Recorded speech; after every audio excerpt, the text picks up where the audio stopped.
Good morning.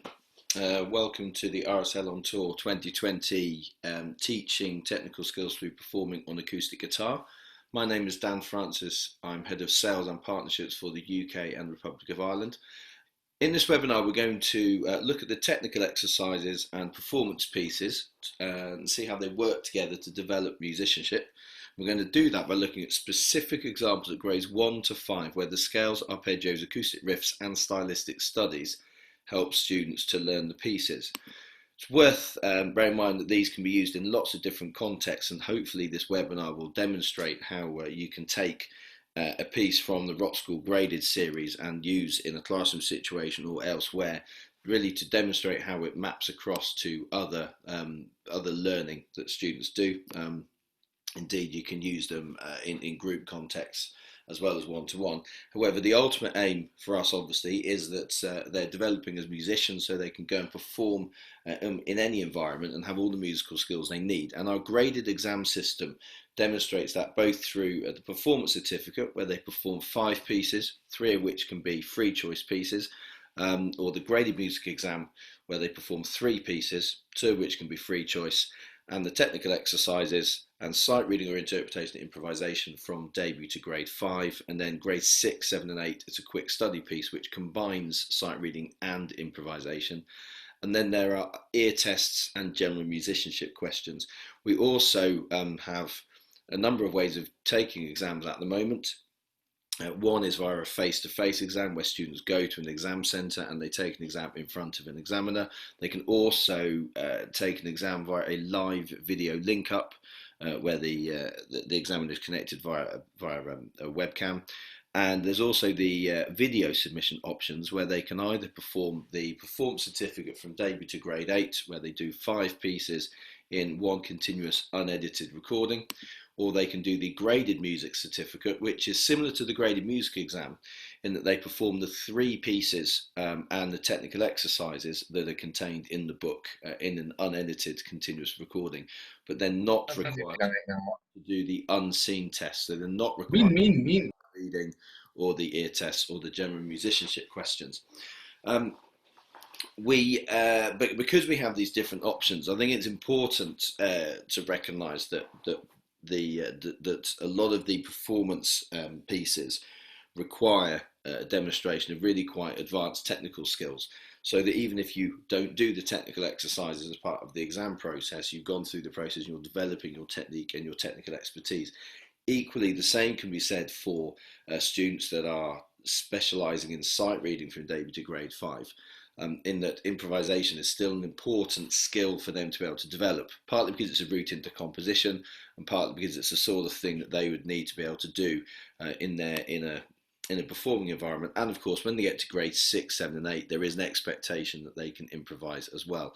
We'll also see how there's elements of improvisation contained within the pieces, so we can look at how all of those things work together as we go through.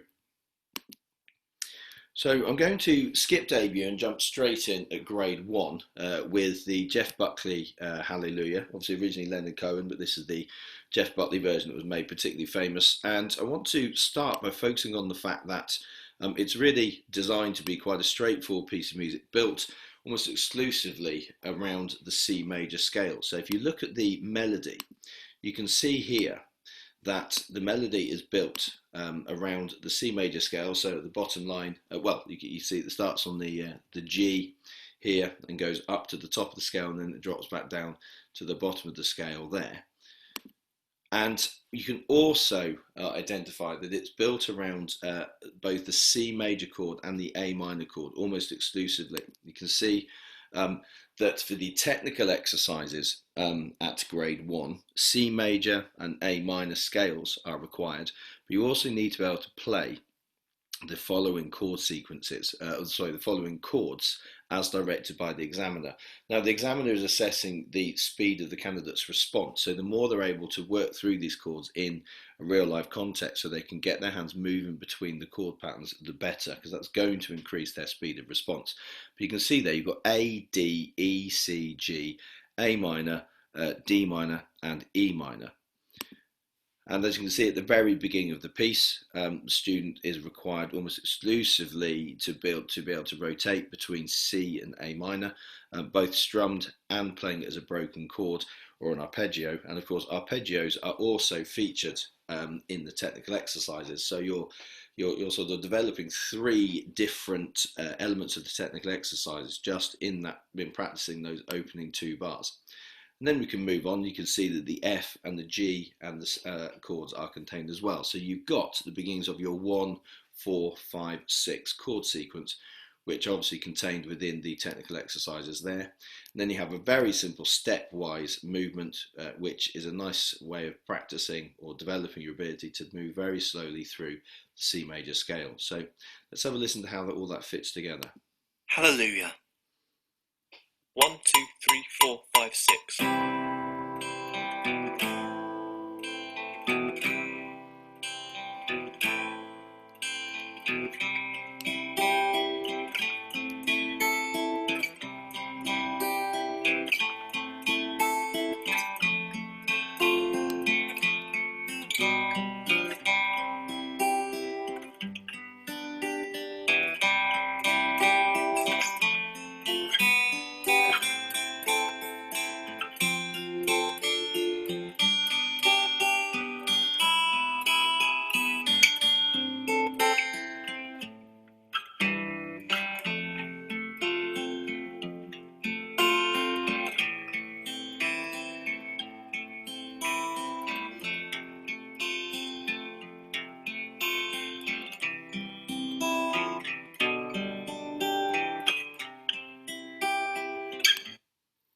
There we go. And now let's look at a completely contrasting piece, again in the grade 1 syllabus, which is Seven Nation Army. Here I want to focus on the E minor pentatonic, because the technical exercises in the acoustic syllabus focus not just on major and minor, but you'll find that pentatonic and blues and indeed modal scales feature as well, because these are scales that are embedded in all sorts of contemporary music, and therefore students being able to understand those is obviously very important. The E minor pentatonic scale, as you can see here, is what the riff that underpins this entire song is built around. And indeed, if the candidate can play an E minor pentatonic scale where they can play this opening riff, then they've more or less got the E minor pentatonic scale nailed down, both at the lower octave, and you can see there it's at the higher octave. And then there's only a small section in the middle where they need to be able to slowly play a repeating eighth note pattern, which then builds up into a chord. So let's have a Seven Nation Army. 1, 2, 3, 4.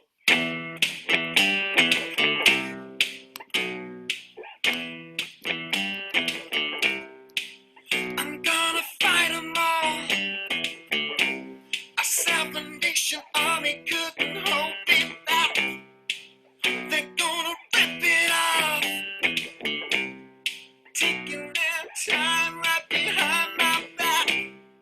And I'm talking to myself at night because I can't forget.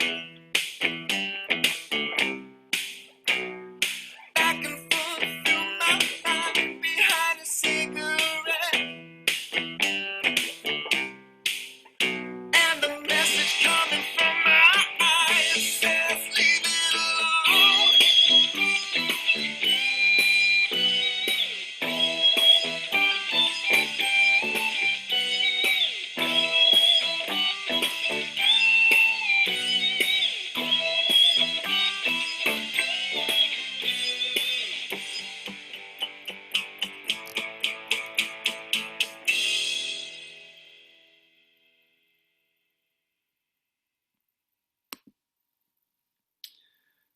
And let's now look at another grade 1 piece, Titanium. And in this piece, I'd like to look at how the different skills sort of can be developed and built up, and therefore look at some of the teaching approaches. Now, every student learns in a slightly different way, obviously, and being able to respond to that accordingly is key to good teaching. But in this particular example, I just want to flag up the fact that Titanium is built around a repeating chord sequence of F, G, E minor and A minor. Again, a pretty standard chord sequence. And in this particular section of the piece, they are required to play those as a block chord or as a straight strum chord. It pretty much in a basic triad format. So you might start the piece, rather than starting at the beginning and then working through towards the end, you might start with this particular section and just get them really familiar with being able to make the chord changes from F to G and then E to A, like this.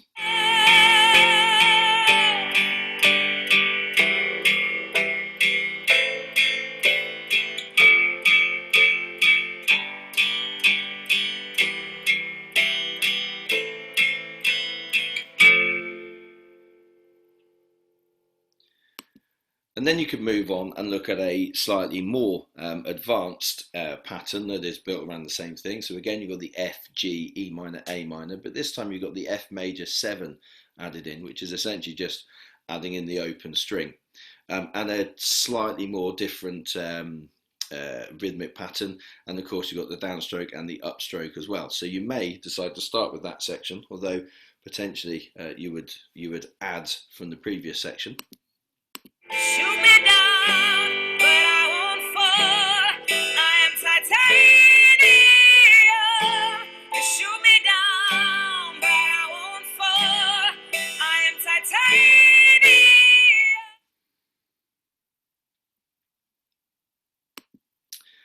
And then we could look at this section of the piece. It actually appears twice, and you're going to hear both versions in a second. The one on the screen is the second version.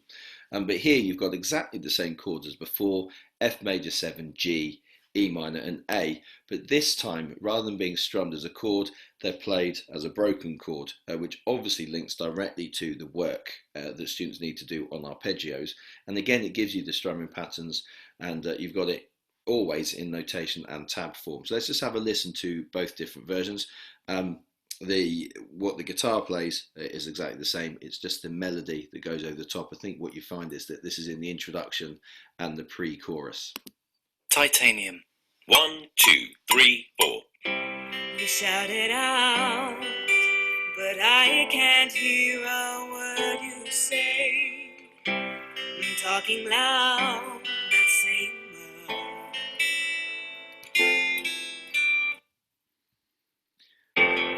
Bulletproof, nothing to lose. Fire away, fire away. Ricochet, you take your aim. Fire away, fire away. And then finally, you get the first verse, where the candidate needs to play just simple notes. So you've got the C, the G, and the A minor and F. So a slightly different chord sequence, but it's still built around that chord sequence that we saw earlier, which is 1, 4, 5, and 6. C major being 1, F, 4, G, 5, and A minor 6. And here they're playing individual notes. Now it may be that that's the good starting point for some students, but the technical facility might be happier playing chords, and then this is really finding their technical ability. Obviously it links across nicely to the scales and the arpeggios. Let's just have a little listen to this. Criticized, but all your bullets ricochet. You shoot me down, but I get up. Obviously the last two bars there, you have just the first 4 notes of the A minor scale. So again, another nice link. It gives an opportunity to talk about chord inversions as well, potentially, as you've got the G major inversion here, and the G major inversion here, and an A minor inversion here as well. So a nice link to theory, and indeed if you're working with guitarists who are also going to be interacting with piano players, for example, there's a different way of looking at chords and thinking about chords, and actually unlocking that ability for them to talk to each other is going to be really important when you're moving into a session music or a group music making environment. Now let's listen to the whole piece to see how it hangs together, and you can see the different sections as they appear as we go through the piece. Titanium. 1, 2, 3, 4. You shout it out, but I can't hear a word you say. I'm talking loud, not saying much. Criticized, but all your bullets ricochet. You shoot me down, but I get up.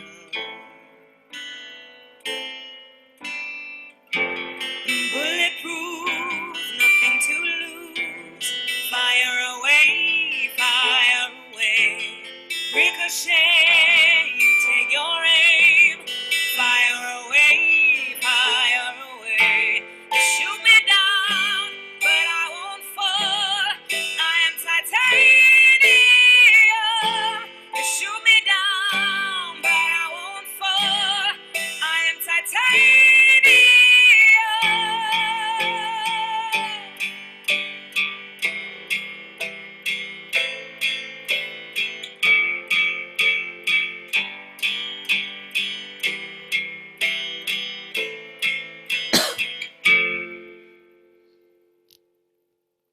Now let's have a look at grade 2, Shallow. Again, as with Seven Nation Army, a big focus on E minor, which you can see the E natural minor as appears in the book is there on the screen in front of you. Nice and rich low sound on the lowest string. And if you look at Shallow here, there appears to be a bit of a step up in the technical demand, which indeed there is, and no apologies, we go from grade 1 to grade 2. However, what looks relatively complicated there is actually relatively straightforward because of the repeating rhythmic pattern that you can see there, and the fact that, again, it's a repeating 4-chord pattern throughout. So once the students learn how to play a few bars, they'll find that it repeats itself significantly as we go through the piece. If you just look at these first 3 notes of the E natural minor, those are also embedded there in the lower part of that rhythmic pattern there. So if they're playing the E natural minor, they've already got that bit sorted out, and then they just need to add the other bits over the top. And you can see it's there, but it's also repeated lower down, really highlighting the fact that it's a nice repeating pattern. And you can see there the 4 chords, E minor 7, the D slash chord and the G chord, which follows the movement actually of what the E minor scale's doing. And let's have a look at the chords that students need to play in the Group B section of the technical exercises at grade 2. The tempo for this has now moved from 70 beats per minute to 80 beats per minute. They're power chords, and they're played in a continuous sequence now. So rather than playing as directed by the examiner, students now need to be able to play them at a strict tempo, which obviously as they go through the pieces, that's going to help them do that. And let's have a look at these 4 chords in particular, because you've got E5, G5, C5, and then D major 7. There is a direct link there between those chords and the chords that are featured in Shallow. Yeah, they're different in versions and slightly different versions, but actually the technique and the exercise of going through those is going to be very similar. Shallow. 1, 2, 3, 4. Tell me something, boy. Aren't you tired trying to fill that void? Or do you need more? Ain't it hard keeping it so hardcore? I'm falling. In all the good times I find myself longing for change, and in the bad times I fear myself. Now let's have a look at grade 2, Sitting on the Dock of the Bay. This Otis Redding classic is built around a G major pentatonic scale. So we've looked at the E minor pentatonic, now we're looking at the major pentatonic, and you can see it written there. Major pentatonics are grouped slightly differently to the minor pentatonic in that it's a sort of a 3 and 2 grouping. So you've got G, A, B, D and E, and then up to the G and then back down again. And if you compare that to the outro, which I'm going to play in a moment, you can see how the outro, the the pattern that appears sort of a couple of times at the end of the piece, is built exclusively on that G major pentatonic scale. So as they're going through Sitting on the Dock of the Bay, they can do a lot of what happens at the beginning, which is fundamentally about chord strumming, and then towards the end, if they've played that riff, then when it comes to the exam and they're asked to play a G major pentatonic, they can basically do that, because obviously all the notes are there. Looks like nothing's gonna change. Everything still remains the same.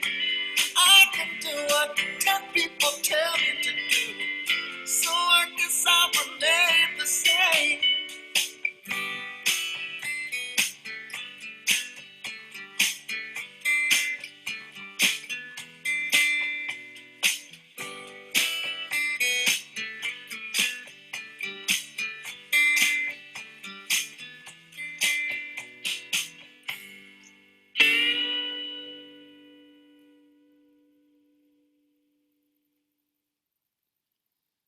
Nice short extract for you there. And now looking at another piece from grade 2, Everybody Hurts, REM. I want to look at the 7th chords. Again, if we look at the chords that students need to play for the technical exercises, you've got A major 7, C major 7, D major 7, and then A minor 7, D minor 7, and E minor 7.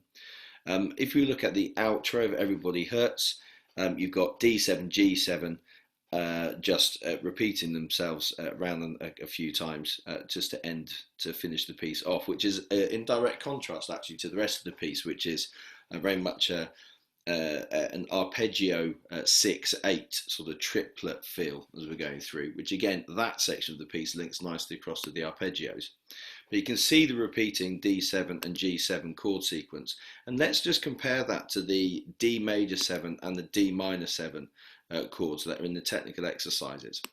Those three chords are obviously subtly different versions of the same chord, but the only difference, of course, is between D major 7 and D minor 7. It's the third, the difference between the F and the F sharp at the top, and the D7 in the REM version obviously is got an F sharp and then a C. So you've only got a few subtle differences, and that is simply about obviously where you're placing your fingers on the strings. And it's a really nice opportunity to talk about the way the chords and the way they're structured are linked to the scales that are related as well, because in the technical exercises, students from debut, grade 1 and grade 2 need to be able to play D major and D minor. And then you've got the arpeggios as well, which involve playing dominant sevenths and minor sevenths. So you can link across by playing those three different chords. They're developing their ability to hear the difference and see the difference and play the difference between those three different chords, which is going to help them both with ear tests and in playing their scales. And if there was ever an example of how seventh chords are exceedingly obvious to hear in a piece of music, then this is a great example. Let's just have a listen.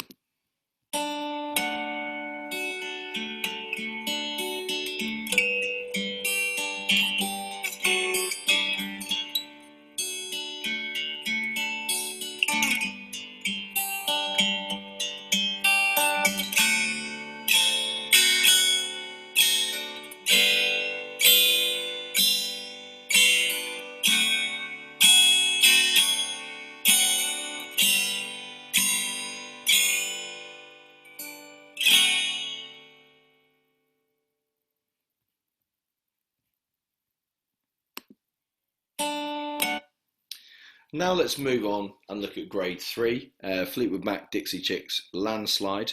Look at the scales and the chords that are involved here.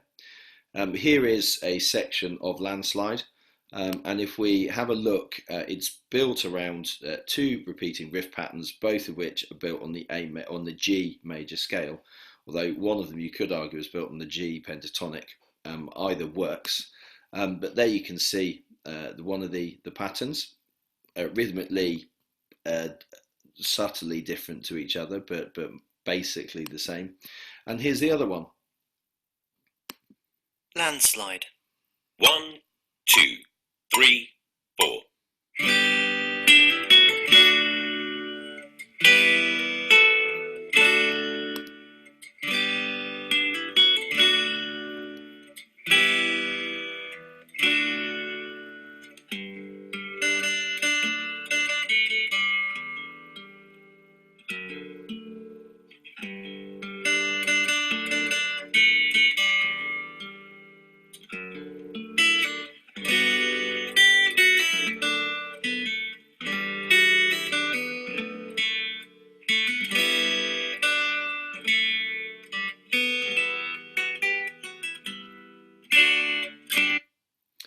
And let's continue to look at landslide and look at the chords.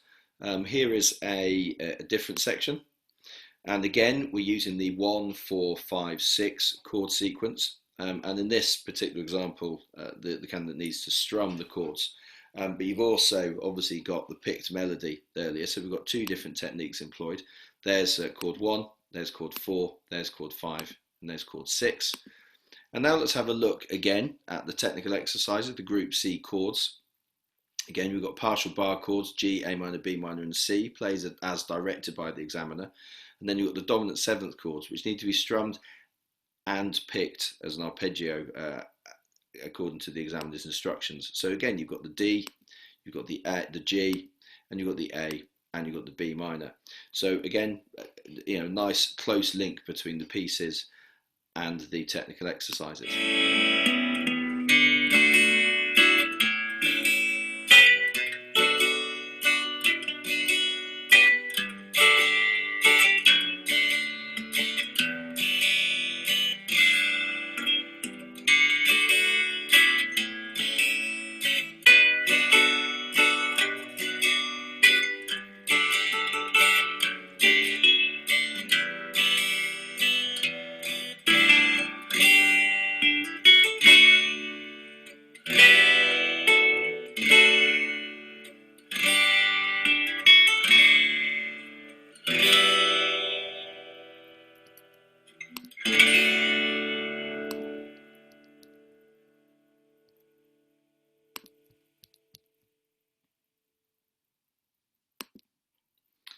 Now let's have a look at David Bowie's The Man Who Sold the World, again from grade 3. And I want to look at the strumming patterns that are linked across to the acoustic riff patterns that you get. So just zoning in on the A7 chord, which features in the technical exercises.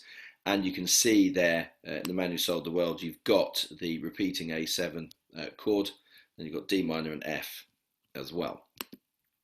If you look at the second two bars of the acoustic riff, this is where the candidate obviously needs to be able to play the same pattern as you can see written out, but using an A chord, and then you've got A sus4 and A sus2 and A. So again, it's just subtle variations of how you're moving your fingers.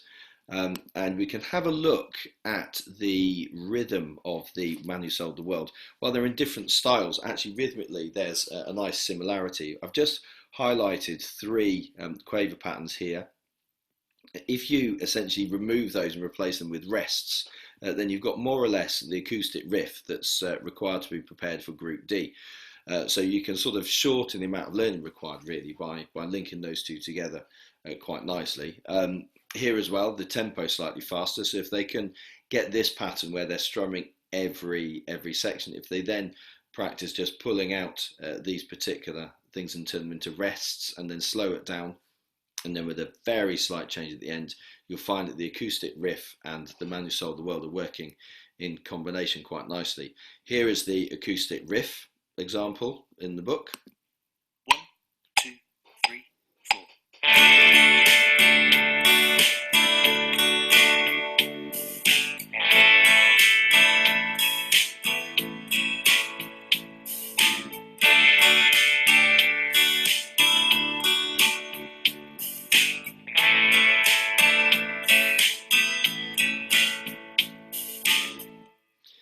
And now the pattern, and you can hear its rhythmic similarity in the Bowie version.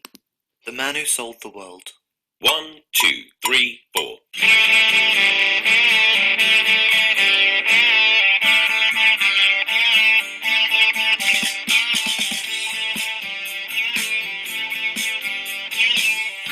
We passed upon the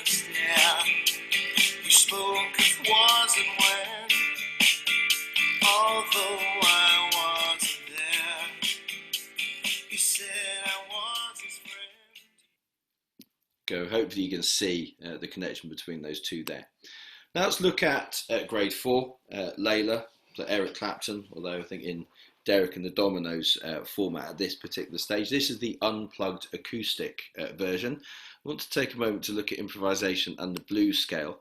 As I mentioned earlier, the blues scale is one of the scales that is built into the technical exercises, and the difference between the D minor pentatonic and the D blues scale, and indeed the D natural minor, are not significant, but they're definitely something that students can get hold of.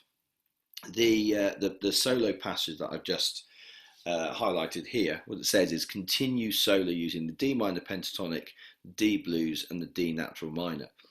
In the technical exercises at grade 4, students are required to be able to play a blues scale and a minor pentatonic scale in either C, A, B flat or B. So not D minor, but at grades debut to grade 3, D minor, natural minor, is one of the chords, is one of the scales that students need to be able to play, as is D minor pentatonic. So they can draw on their prior learning to be able to link across the D natural minor and the D minor pentatonic and link it to the minor pentatonic at grade 4, which is in a slightly more difficult key, and the blues scale. And then you can take not very long to note how a blues scale is constructed in C, A, B flat and B, and then see how it is in D minor as well. And you can see that the D minor pentatonic, the difference of course is the addition essentially of the flat third, or the flat seventh, sorry. It's the addition of the flat seventh that makes, and the flat fifth that makes the difference. So you can see how the solo is written out here. Now in the exam, candidates don't need to play the absolute transcribed solo. They can do their own sort of variations on it. And I think it's worth bearing in mind that when you're looking at things like Seven Nation Army and Sitting on the Dock of a Bay, where you've got these repeating patterns built around specific pentatonic scales, that you can go through some exercises where you do a similar sort of thing, where you call and response, you'll play a particular minor pentatonic and the candidate will play something back, and then they're developing their ability just to take short musical ideas and expand them into what's really quite a nice solo. And you also have a nice reference recording to go for, which we're going to listen to now. Darling, won't you ease my worried mind?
And taking a similar bluesy feel, let's look at Sweet Home Chicago by Robert Johnson, which is a purely blues track. It's a guitar solo piece. So Hallelujah, Jeff Buckley, was a solo piece from grade 1. But of course, at that level, it's solo with duet. So the duet is provided. The duet part is a non-assessed part, which can be played either by the teacher, but is also in backing track format. By this stage, the guitarist, the candidate, is be able to play everything as a soloist.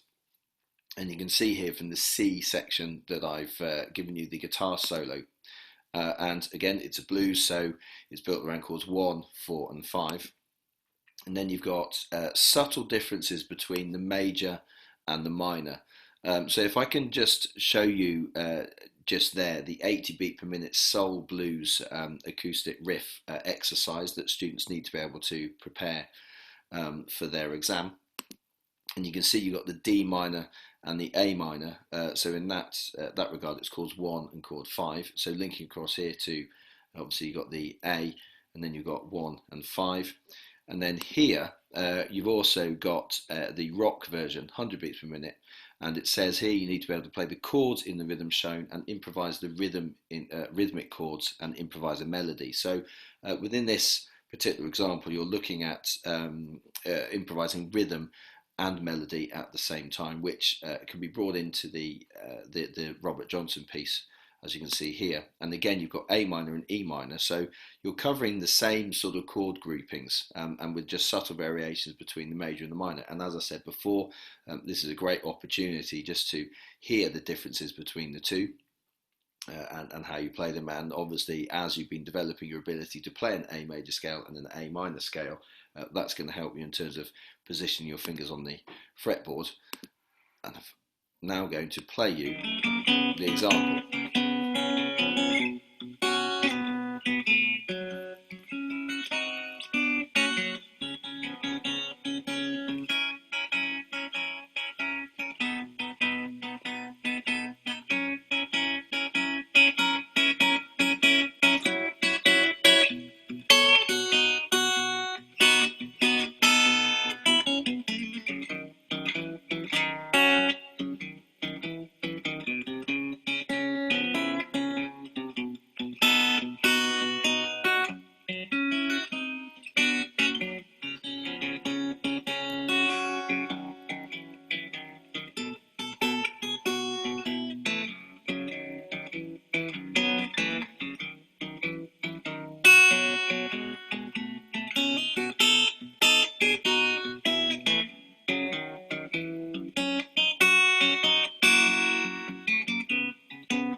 And I just thought I'd give you the head repeating at the end, the 12-bar head that you get, so you can see how the structure hangs together. And obviously that's a great thing for students to be able to recognise when they're improvising their melody, to try and draw reference to the riffs and the melodies that are in the opening section is really quite good. And of course, with the acoustic riff here, the soul blues function, you've got the same chords, just 1 and 4, rotating round as you would expect to see in a blues, just in a different key, the Sweet Home Chicago just there. Now let's look at finally a grade 5 track. This is Bon Jovi's Wanted, Dead or Alive, and I've just put the word analysis because when you look at the whole piece, that can look like quite a lot for the student to need to work through in the context of 2 other pieces plus all the technical exercises. But we can take a moment to break it down and recognise that a lot of the prior learning from the previous grades is helpful here. So you've got a 2-bar pattern there, which is repeated several times, but particularly repeated in the second part of the piece. So once you've learnt those first 2 bars, obviously you've got quite a lot of the piece learnt. And that's a pattern that's a broken chord sort of arpeggio pattern. So as they've been working through their technical exercises, or as they work through this particular pattern, they can reference quite nicely across to some of the chords and the arpeggios that they were learning for the earlier grades, and indeed at this grade. And let's look at this section as well. A very simple repeating 1-5 undulation between C add 9 and G, which is repeated 4 more times. And then you've got a section here where I've just highlighted that little lick. This is one of the very famous sort of solo sections. That is a pentatonic scale. And the same pentatonic scale is used to build up the following 6 bars.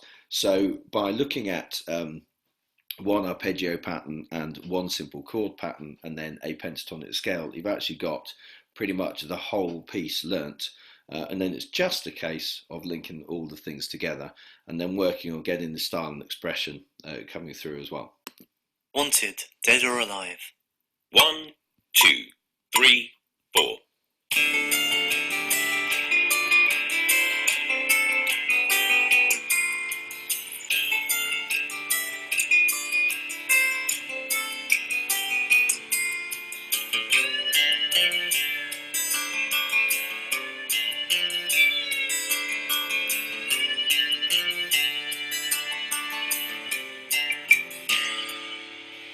It's all the same, only the names will change. Every day, it seems we're wasting away. Another place where the faces are so cold. I drive all night just to get back home. I'm a cowboy on a steel horse I ride. I'm wanted, dead or alive. I'm wanted, dead or alive.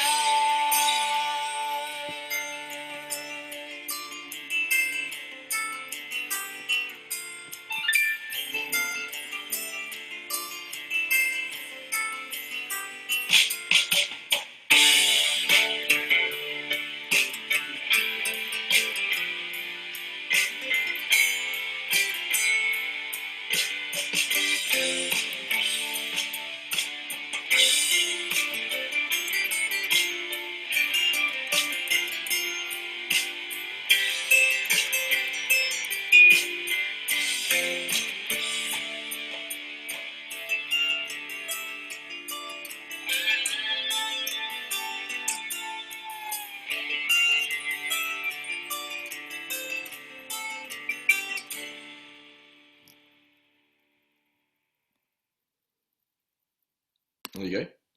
And just to finish off, I want to flag up about the support and information that we can give. If you register via Teach Today, the link is just there, then you can set up a teacher registry profile, which will make you nationally searchable on our database. And you can also download schemes of work that are linked to the first 3 grades, which gives you examples of how you might approach various different topics. And you get the first 3 digital books free of charge as well. You can also buy the additional books in digital format via our shop. And indeed download individual tracks and scores and replay. And then you've got hard copy books available from musicroom.com, and you can also get a 10% educators discount through our publishers Hal Leonard that way. More information about exams and everything we're doing on our website, rslawards.com. You can also follow us on social media channels at RSL Awards, and also look at our news page where you get various bits of information that sort of gives you up-to-date news from RSL Awards head office, and tells you what's going on and what sort of stuff is coming out. You can also contact us in the UK through business@rslawards.com, and outside the UK, international at rslawards.com. That is everything from me today. If you've got any questions, please feel free to unmute and ask away, or indeed you can use the chat function, which is available as well.